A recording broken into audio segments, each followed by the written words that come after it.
Hello, everyone. I'm Mark Agins with IMAGINiT Technologies, and I will be your host for today's webinar highlighting our Clarity for Revit software. Today's webinar is part 3 of our 3-part series. If by chance you missed either of the first 2 webinars, all 3 webinars will be made available for you to review on our YouTube page, and all attendees will receive an email containing all 3 webinars on March 19th.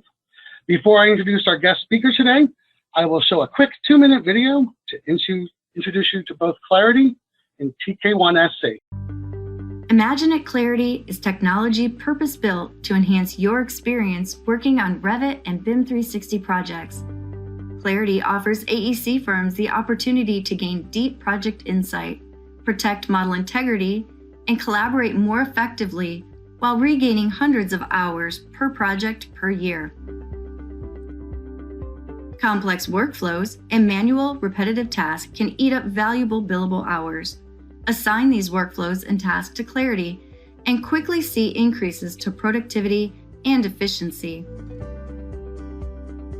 Inflated file sizes from overmodeling or increased warnings can negatively impact the integrity of the model, resulting in lost work and project delays. IMAGINiT Clarity monitors Revit model health, alerting BIM managers to potential issues before they become major problems. Dive into rich BIM data and gain a better understanding of the project. Dashboards, reports, and analytics inside Clarity, along with integrations to business intelligence software, help firms find areas for improvement. Through automation, health metrics, and data analytics, IMAGINiT Clarity helps improve project outcomes, resulting in a better experience for you and your clients. Driven by building value through innovation, TK1SC developed an approach that focuses on the outcomes, needs, and expectations, allowing them to identify areas of opportunities for innovation. TK1SC uses Clarity health metrics to prevent costly slowdowns, ensuring an on-time delivery. An improved model quality results in a better collaborative experience for the entire project team. Now, without any further delay, I would like to introduce our guest speaker today, Kenny Hunter, Director of BIM at TK1SC, who will be sharing this with us how he and his team enhance project delivery and collaboration with Clarity. Kenny, the floor is yours. All right, was muted. Thank you, Mark, for the great introduction. Good morning, and thank you all for attending today's session on how Clarity has helped TK1SC enhance its project delivery and collaboration. Life before Clarity for TK1SC starts a few years ago. At that time, we were a much different company than we are now. Then we were a few years after a company merger between K1 and TKSC, 2 engineering firms with contrasting approaches on how to work and collaborate. This merger brought MEP and eventually fire and structural disciplines under one roof. Our staff size at the time was around 250 across 5 offices in California, with project types ranging from commercial, education, healthcare, and even hospitality. This is also a time that we were going through a transition. I wouldn't say that we were a Revit firm back then. We were very much still operating like a CAD firm that uses Revit, which created many unique challenges to how we delivered projects at the time, especially when delivering projects profitably in Revit. Let's take a closer look at how TK1SC was positioned before Clarity. From a hardware perspective, we had one single project file server that housed all of our projects. All design staff would connect to this or open projects from this server location. Revit users were simply connecting across the WAN using Revit work sharing. And if you guys have done that before, you can imagine the kind of struggles that we faced taking that approach. To kind of counter those challenges, we invested heavily in maintaining a WAN accelerator that could improve and increase our user loads.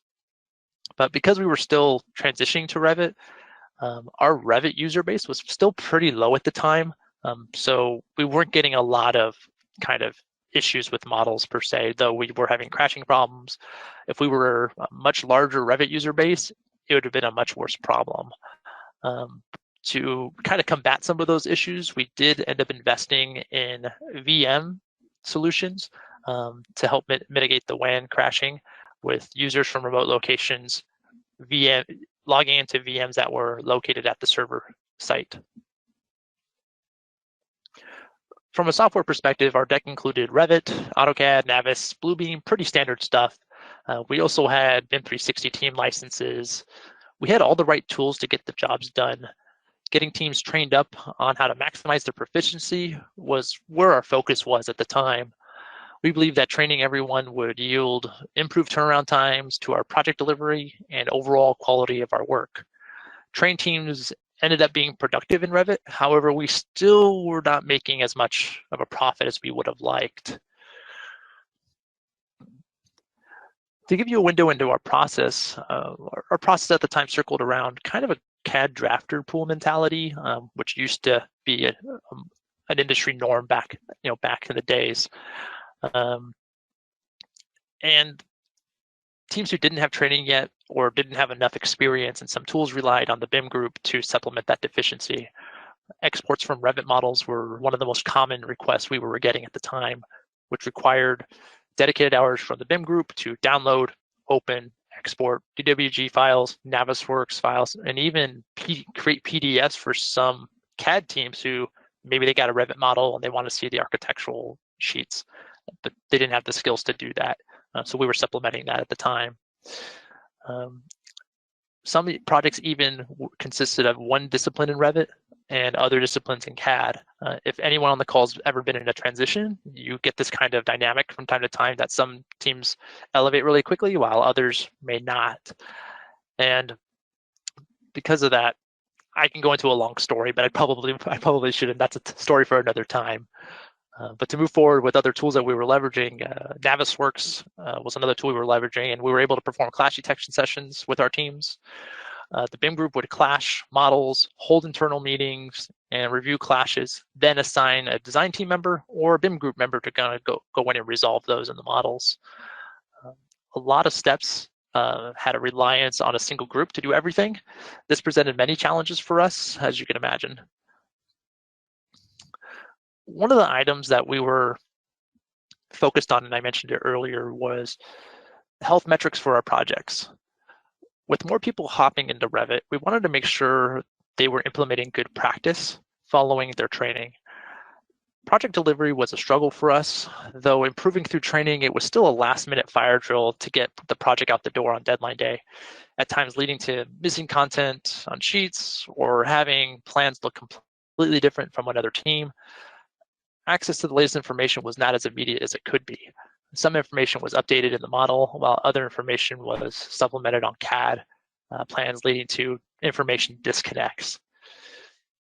Even getting PDF output was a challenge, as it was taking lots of time out of production. Printing a PDF would require a user to sacrifice their computer for a job that maybe had 300 plus sheets. That could take some time to complete for those who've done it before. We tried leveraging our VMs to do the task as well, which was successful, but VM availability was also not always there because we had a lot of users using them. Lastly, our Revit experience ranged from expert level with many years under their belt to first day using the tool. This was not just for designers, engineers, but also for project managers.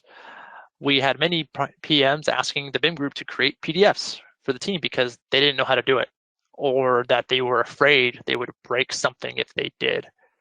And I think that's an important thing to remember when teaching, is not to instill fear or say, don't open the central model or else you're going to ruin the whole project.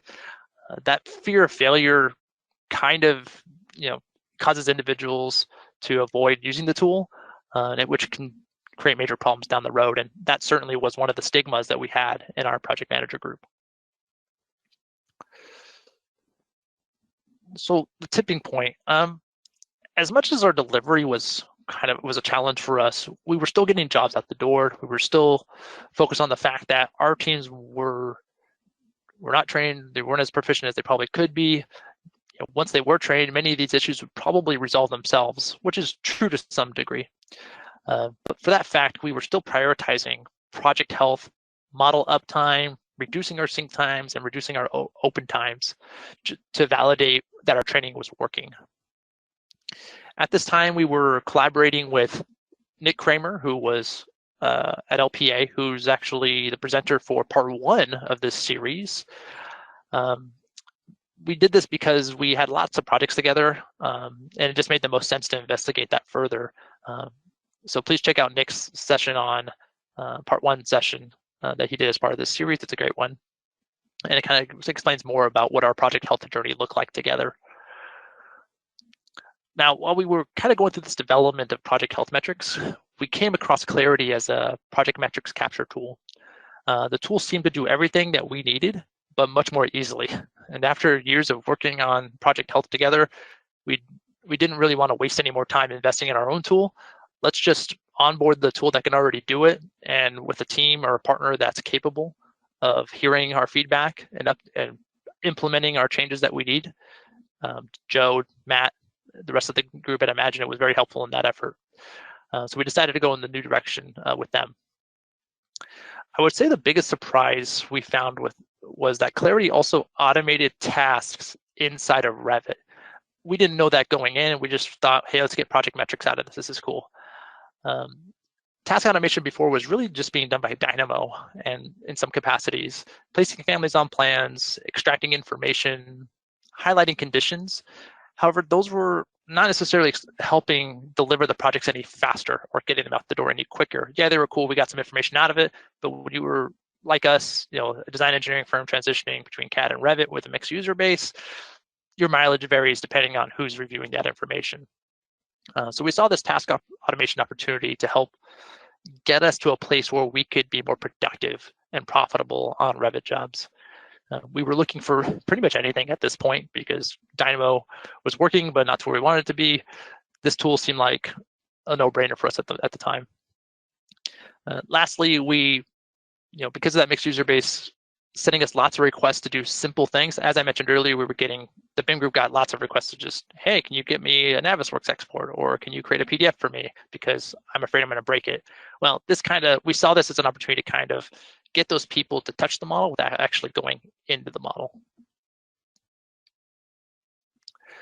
Now, how did Clarity help? I'm going to talk about some tasks that we use frequently here at TK1SC and how they've kind of changed the way we work. If you've been following the series, the one common denominator everybody talks about has been automating PDF creation from Revit models. Whether it's local Revit models or models in BIM 360, Clarity can access these files and produce complete PDF sets for your projects. At TK1SC, we have all of our active Revit projects create PDFs nightly. So providing the team a fresh set every morning for them to review. The teams have really latched onto this. They really appreciate having that up-to-date set every morning. It often helps them with design review sessions. Maybe they have an early meeting in the morning and they needed to get a fresh set of PDFs, and they just go to their folder. It's already there. Rather than asking the team late at night, can you get me 300 sheets printed by tomorrow morning, or PDF by tomorrow morning? So early morning design reviews, deadline planning, they look at the PDFs and they find, oh crap, I'm missing some more stuff. I should probably put some more into this work or get the team organized to meet the deadline. And then just in general, just overall progress checks of the project itself. As a firm with a mixed set of Revit skill, you could see inconsistency on our plans. Some people would use black lines, some people would use grayscale. I would even see plumbing plans in color. We had standards for printing shared with the teams. However, once people got on the job and 5 people are in a model jamming away, approaching a deadline, sometimes the standards can't always be followed, or sometimes users would miss things. And Clarity, what was great about Clarity is that it could preset print configurations or PDF configurations. Sorry, there's my window. And basically the print setup that you see inside of Revit is replicated inside of Clarity, and you can preset that and have that as a template. That way, in case any user messes with the model print setup, maybe they changed raster quality, or they went from hidden line views to use raster processing and they put on color by mistake because they wanted to see an 8.5 by 11 and they saved that print setup. Clarity, because it uses its own setup, or its own configuration, it actually doesn't follow that rule in what the model's set up to do. It actually follows its own parameters, which was great because we can control it externally, what Clarity was creating. So from zoom to position, seat size, color, vector processing, all that stuff we preset in Clarity itself. And because it has access to the project data, because the Clarity also has access to the project data, it can see all of the project's active sheet sets being used. If you want to create a task for the upcoming, say, 100% DD deliverable, you can. Just select 100% DD deliverable sheet set that's inside the Revit model, and Clarity will print just that sheet set. However, one thing I will caution if you're doing sheet sets would be we found that it required some management for the teams inside the model to actually add sheets to that sheet set.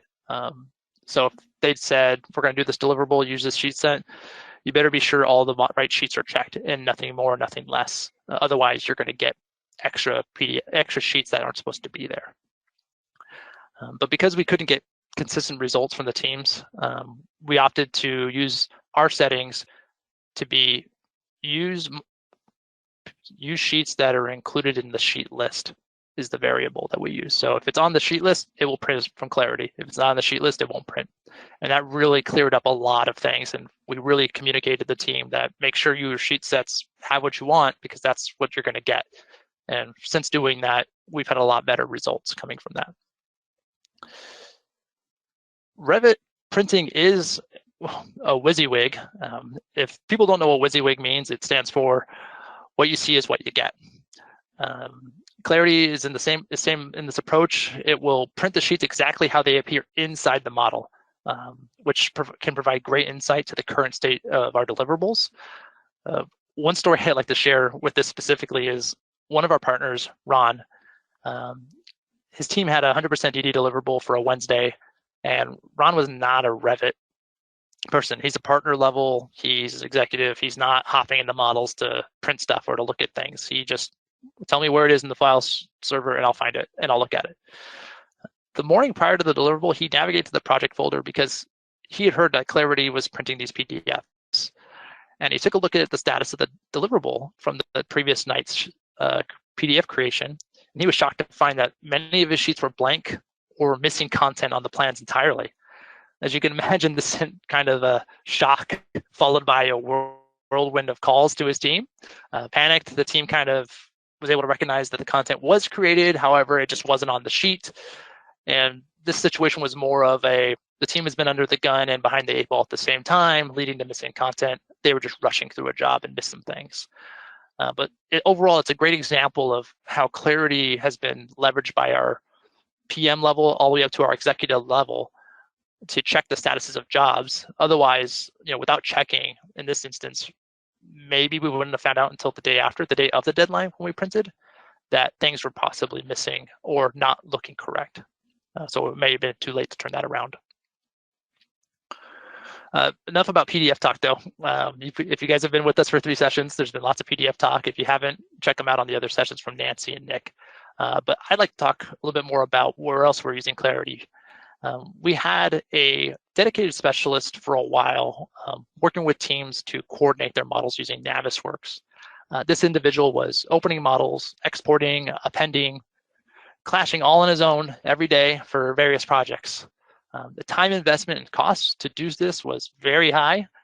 We were hoping to recoup that cost with a reduction in coordination issues, but the day-to-day, it was hard to justify. So Clarity actually helped us streamline this process even further, so we could get regular clash detection going internally. Clash detection normally is, from our perspective as a design engineer, often is quarterbacked by the architect, and we just follow them. However, we wanted to make sure we're doing our due diligence on our side to provide coordinated models to the rest of the design team.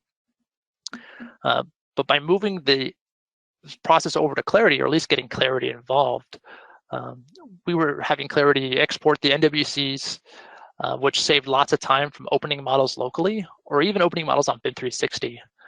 We would take those exports and append them to a Navis model, just the one time, the initial time for setup, and just have it pathed to where the Clarity was outputting those files. So weekly, Clarity would overwrite the NWCs in the project folders, which in turn would update the federated Navisworks model. So every week we had an updated Navisworks collision model, only requiring our specialists to just run a clash report and save it. At the end of this process, users in Revit could run a Dynamo script to import those collisions directly into Revit models. Every week, the team could get a fresh clash result inside their projects just by running a Dynamo script. So the users really love that. Just run the script and you get to see your latest clashes. You don't have to go in the Navisworks and do all that stuff. You guys just work in Revit, do your thing. We'll get this stuff taken care of for you. So essentially, this cut out many steps for our specialists, but also gave agency back to the users who were even in some cases going into Navis and running the collisions themselves because maybe the BIM group was just too busy or our specialist was just too busy to do their project. I think that's an important thing to remember in all of this is that giving users agency to act on their own and to build confidence in their abilities, I think is a big part of why this has been successful with us here. Clarity is just that easy to use for them. And BIM 360, Clarity does do BIM 360. And I'm sure there's many BIM 360 users on this call, or at least many of who are familiar with these processes. If not, feel free to ask on the Q&A later. TK1SC has been using BIM 360 probably for about 4+ years now, and have been involved in many of its developments as it's grown into a mature product. Maybe a mature product. I think it's still a work in progress, but it's always growing. One of the great things about BIM 360 is that it allowed our teams to start working in the cloud and off of the virtual machines, bringing the teams together in that single data environment. The VMs now have been reduced to just a few, and our Revit users are just totally plugging away in the cloud. The one challenge for us as design engineers is that BIM 360, we're kind of at the mercy of the client, whether they're using BIM 360 or not. TK1SC, we've fully adopted BIM 360 as an internal cloud platform for our collaboration, and all of our Revit jobs are now on BIM 360 hubs, whether it's on the client's hub, the architect's hub, or our own hub where we're hosting our own projects. The great thing about Clarity is that it can support both areas by accessing through BIM 360 integration. So whether it's on their hub or my own hub, we both have the integration enabled, which lets Clarity have access to it. And it's great because Clarity can publish those models on a schedule. And when I say a schedule, for those who have used BIM 360 before, you can natively schedule once a week publishes, as you can see in this image on the bottom right. But that's not enough for me. I want more. I want more publishes. So Clarity now, for us, I've scheduled it to do 3 times a week publishes on all of our jobs. So that way we're having captures of our model progression as we go.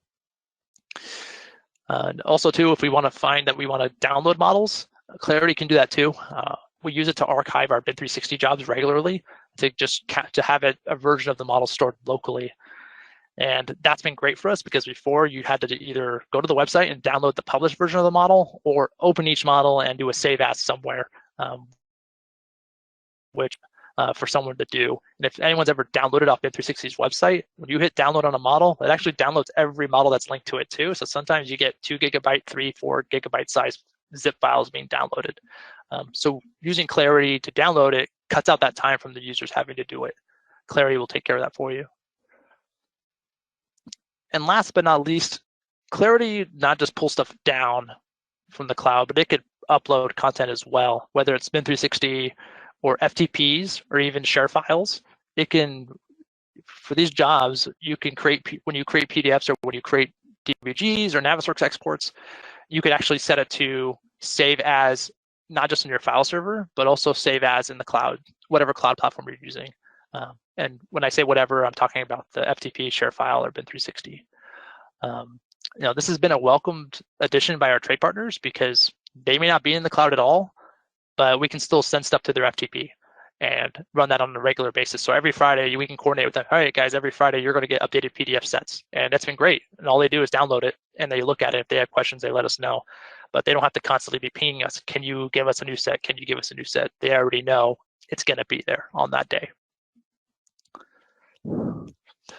Now, for the initial adoption and implementation, we started out with 1 host and 2 task servers. We really, I want to thank Matt and Joe for helping, and even Mark for helping us get our system set up back then. We know it took a couple went through a couple steps of configuring with our system, but it actually worked out really well, and you guys were great in that process. We started with one host and 2 task servers, and as we looked to dive in slowly, I really had to temper my excitement at the time because I'm a huge tech geek and I just want things to get going really fast. But I had to take it slow. This is a big thing, and it's going to involve a lot of projects. So, but because this is a new tool, let's use it. I decided to let's use it on new projects for now, and build kind of just that baseline information. So when we set up a job, we added Clarity. Let's get the baseline information of what a TK1SC Revit project looks like for metrics. What's its performance like? How long does it take to sync? How long does it take to open? Let's just develop our baseline before we start doing comparisons with other jobs. So we began to do that, and then we were adding projects slowly and monitoring their success for completing the tasks we threw at it. We didn't want to just throw everything at these servers and see what happens. I have to give Nick a shout out again at LPA because he shared some information with us, the experience that he went through with adding too many jobs at once.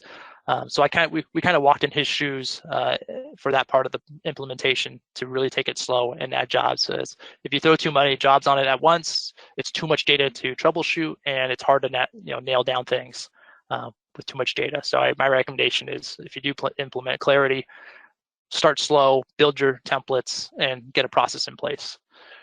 Once we got our process down for adding projects to Clarity, we added out project messaging, templates, and we to recreate that success. And these days, we've added a 3rd server now to accommodate the growth that we have as Revit. Personnel size-wise, we're still about the same, a little over 250, 280 now. So we haven't needed a ton more servers, but the 3rd one has certainly helped. Introducing Clarity as a staff was not too complicated.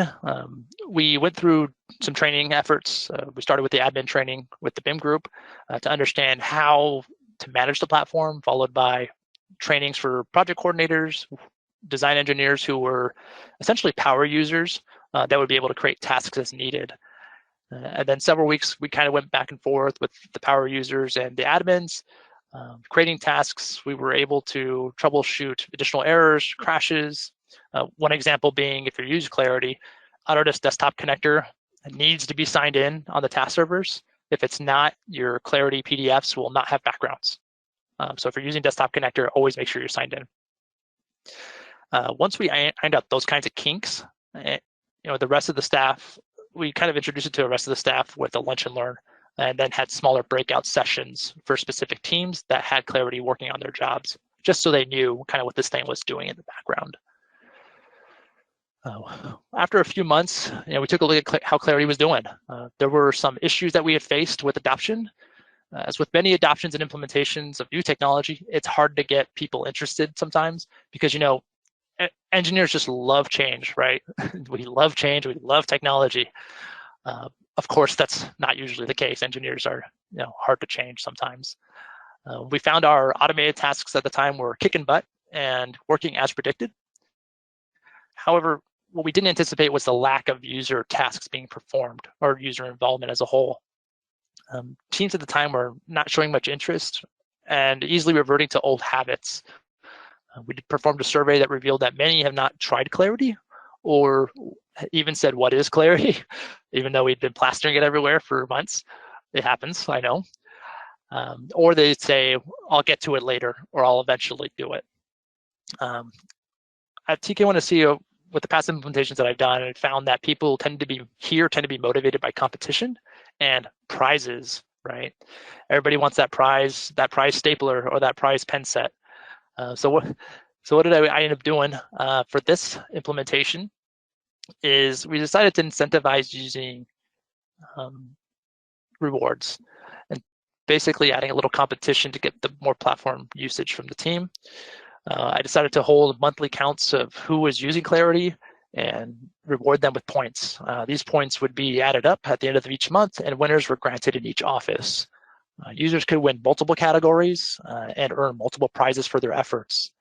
We wanted the points to promote good practice, such as doing their own Navisworks export from Clarity, or BIM 360 publishes, or even running a Dynamo task using Clarity.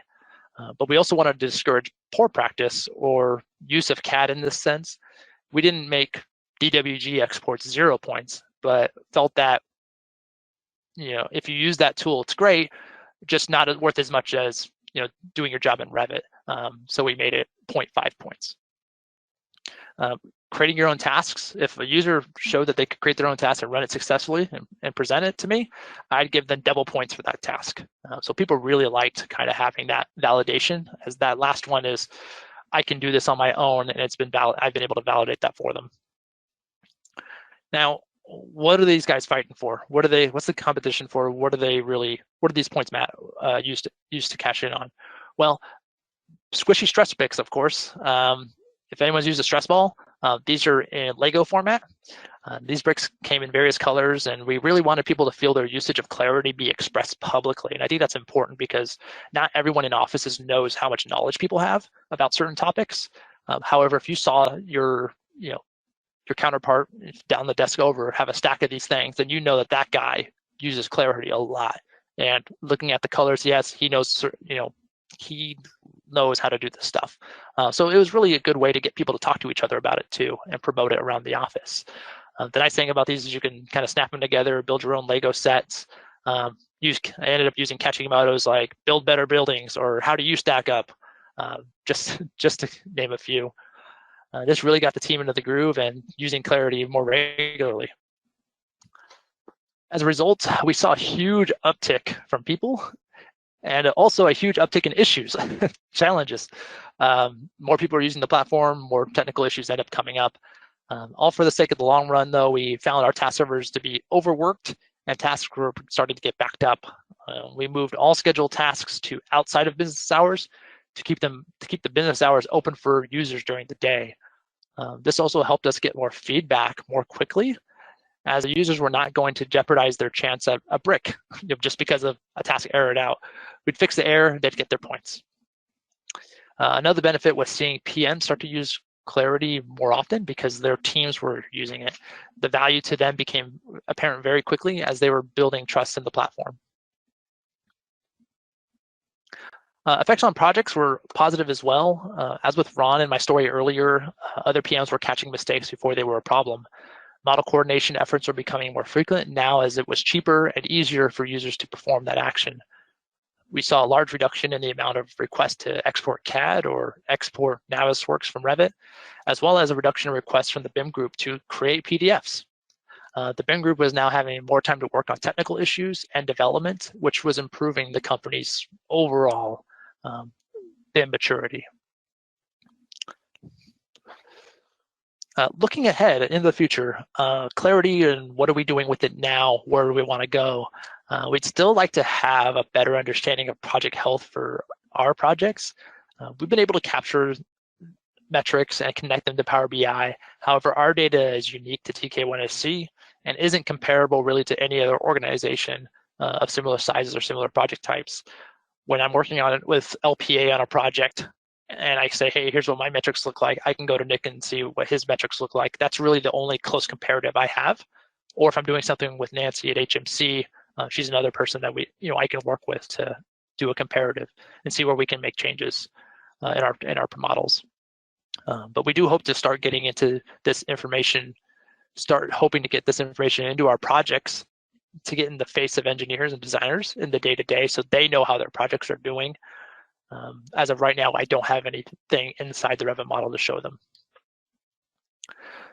And as I mentioned before, we're active BIM 360 users, and we're always looking for new ways to use that platform.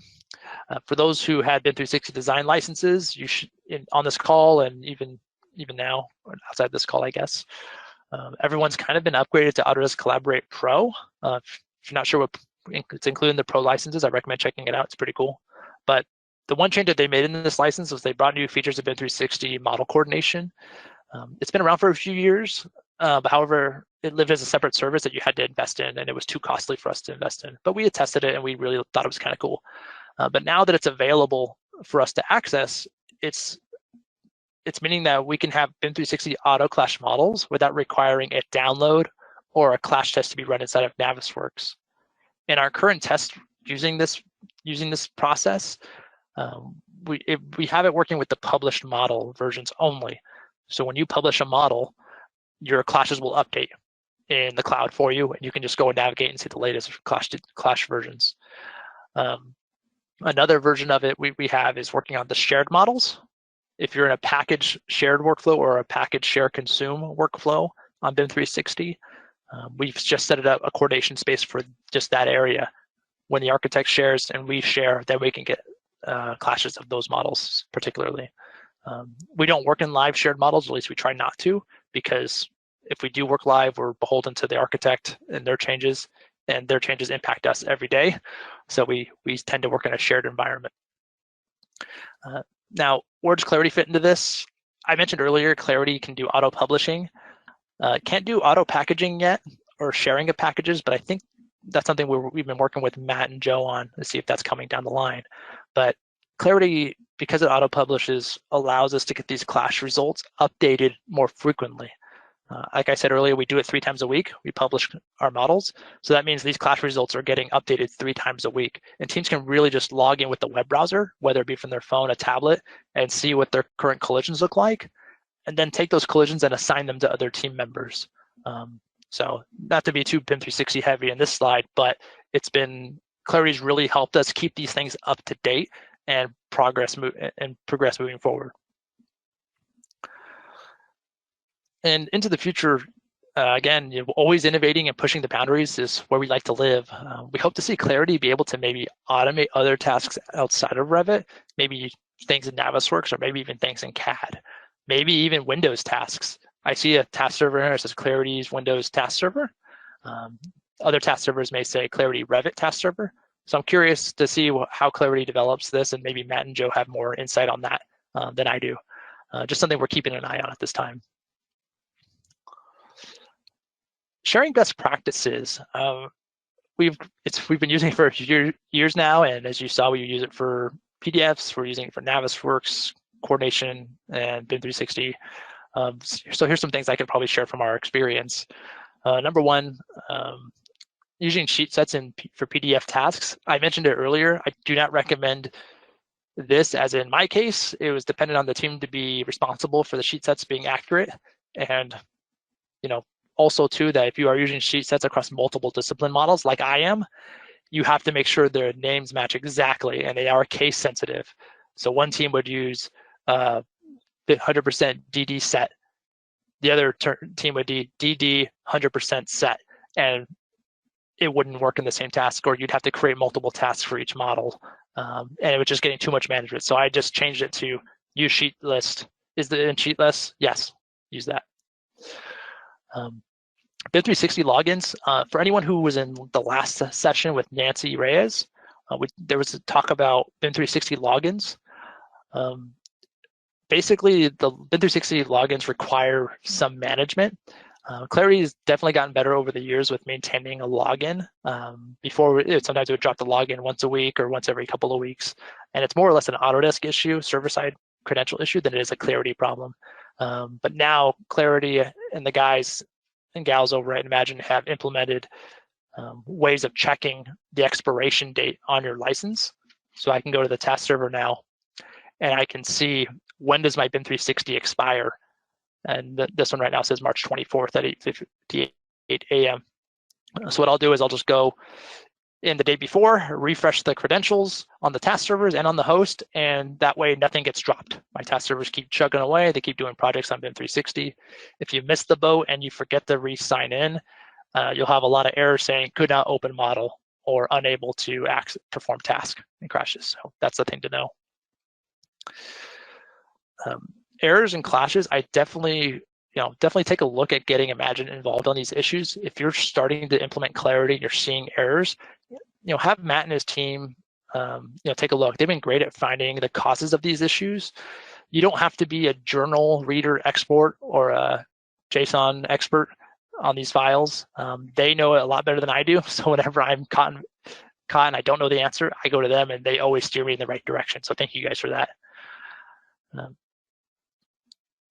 When adding projects, starting slow, as I mentioned earlier, if you go too fast and you don't have everything set up or templatized or defined yet, and if you take the approach of I'm just going to do this as it goes, you might have a bad time. So I do recommend starting slow, build your templates, get everything kind of ironed out first before you turn on the accelerator.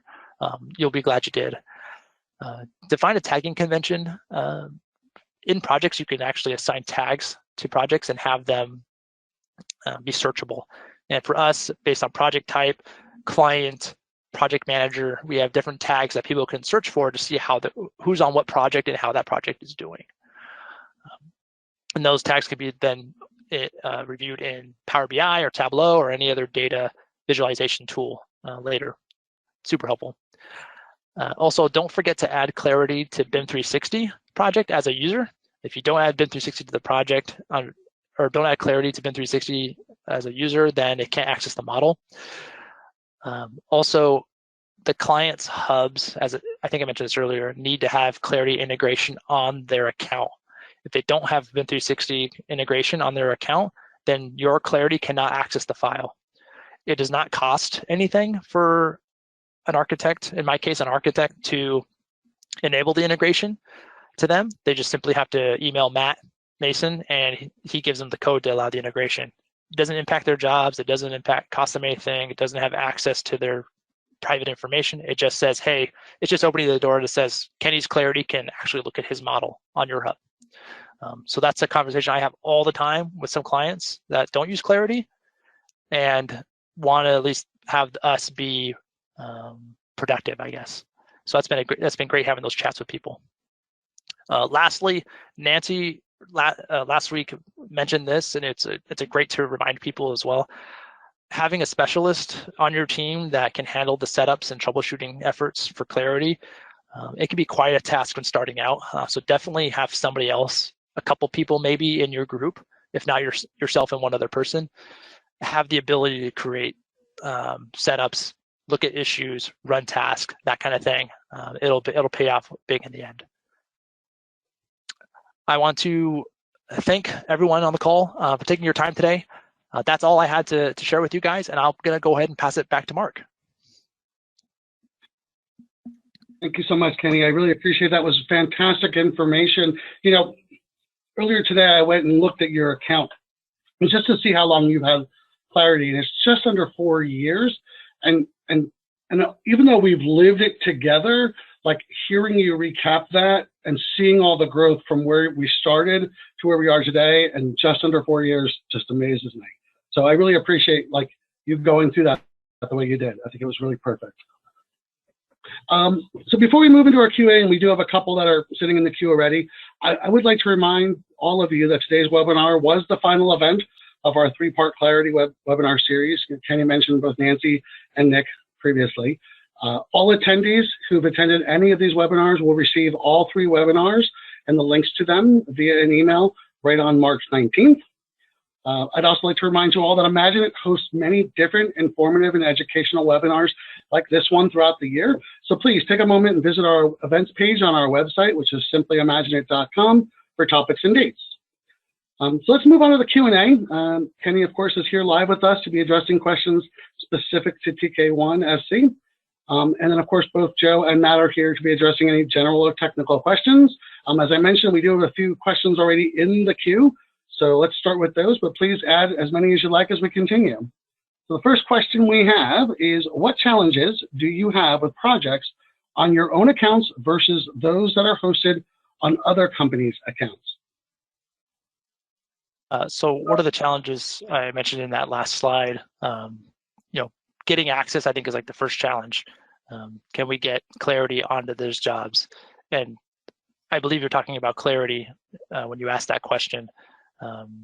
And once we're in the job and we have Clarity on the server, I don't necessarily have issues. It pretty much runs the same, but I think that's just that first hurdle is the back and forth I have with the architect in this case, or the owner of the hub, going through the many steps I have to go through and the chain of command that I have to go through to get that approval to have the integration added is probably the biggest challenge. Okay. And Kenny, if I could add to that real quick. When we were initially doing it, they actually had to invite, send an email to me and invite me and everything, but that's actually no longer necessary. If you go into BIM 360 account administration, and you look on the apps page, you'll now find Clarity on one of the BIM 360 apps page, and you can just click on it there. So you don't have to do the custom integration stuff that you used to do. I'll also say that we do occasionally run into people that you know, that are nervous about the process and what does it mean to you know, be adding Clarity to their BIM 360 account, either from a security perspective or anything else. I welcome you to send people my way if they want to have a question and quick discussion on just what does it mean from a security standpoint or anything else. Awesome, thank you, Matt. Thank you, Kenny. Moving on to question 2, and this one's for Kenny as well. This is, how do you manage tasks to ensure that they do not overlap and fail, but also meet the delivery time frame, i.e. PDFs available when I come in the morning? Sure, definitely I guess that is probably one of the other challenges when you're starting out is, sequencing your tasks appropriately.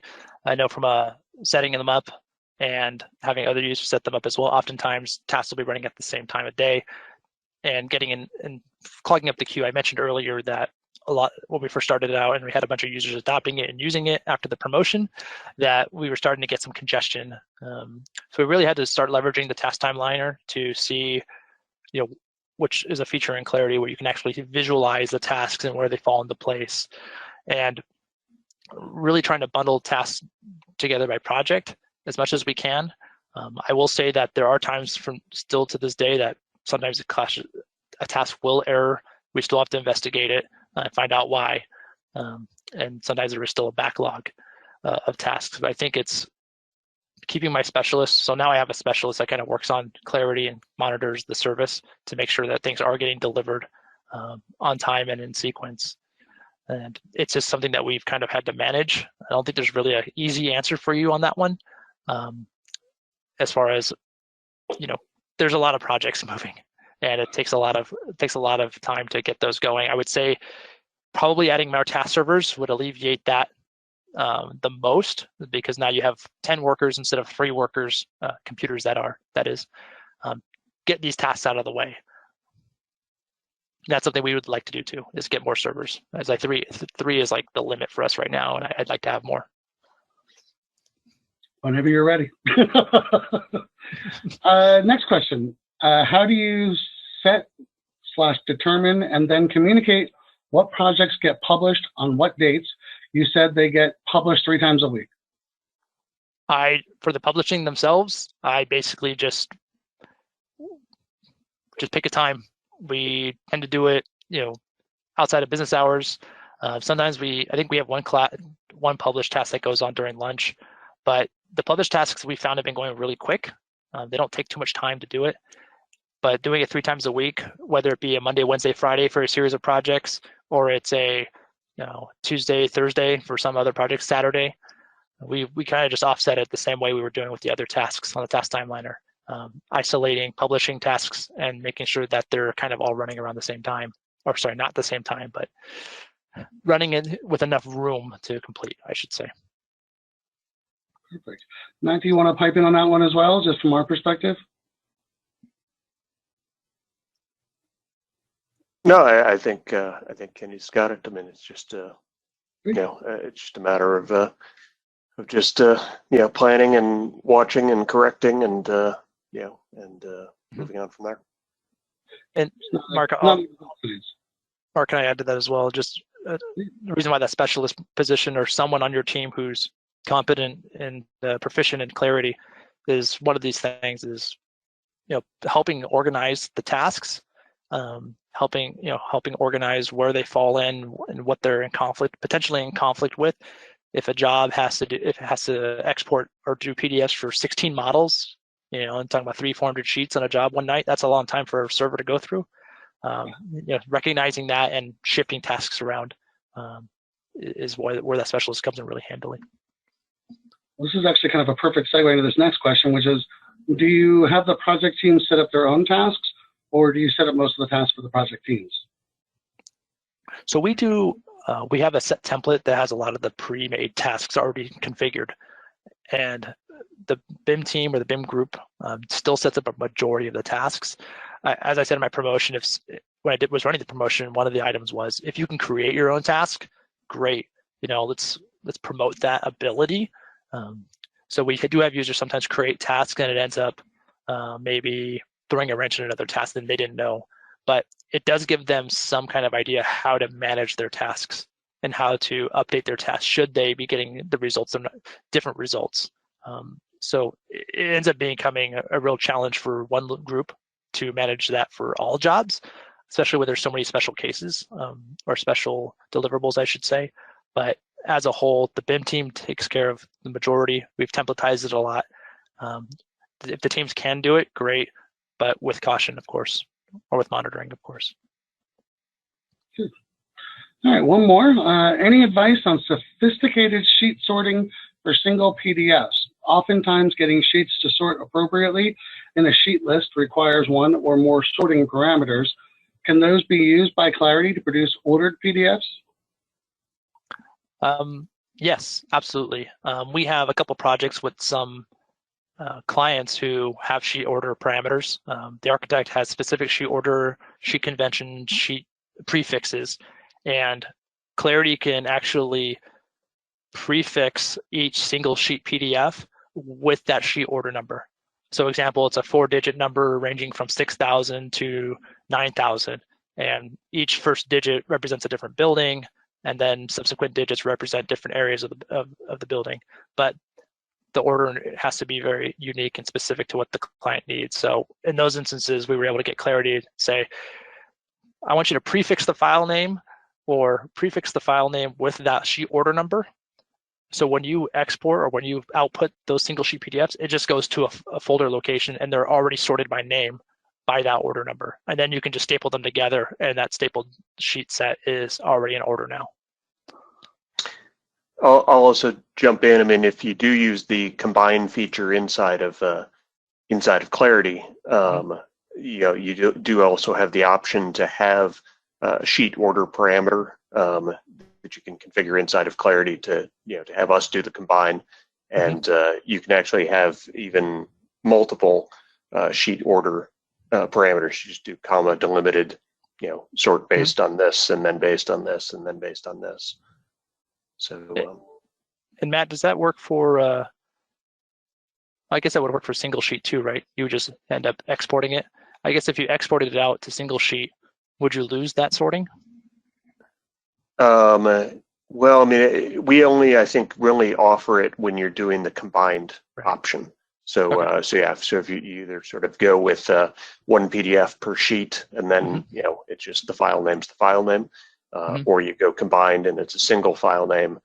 But we do want to control the order, let you control the order to what you want. Great. All right.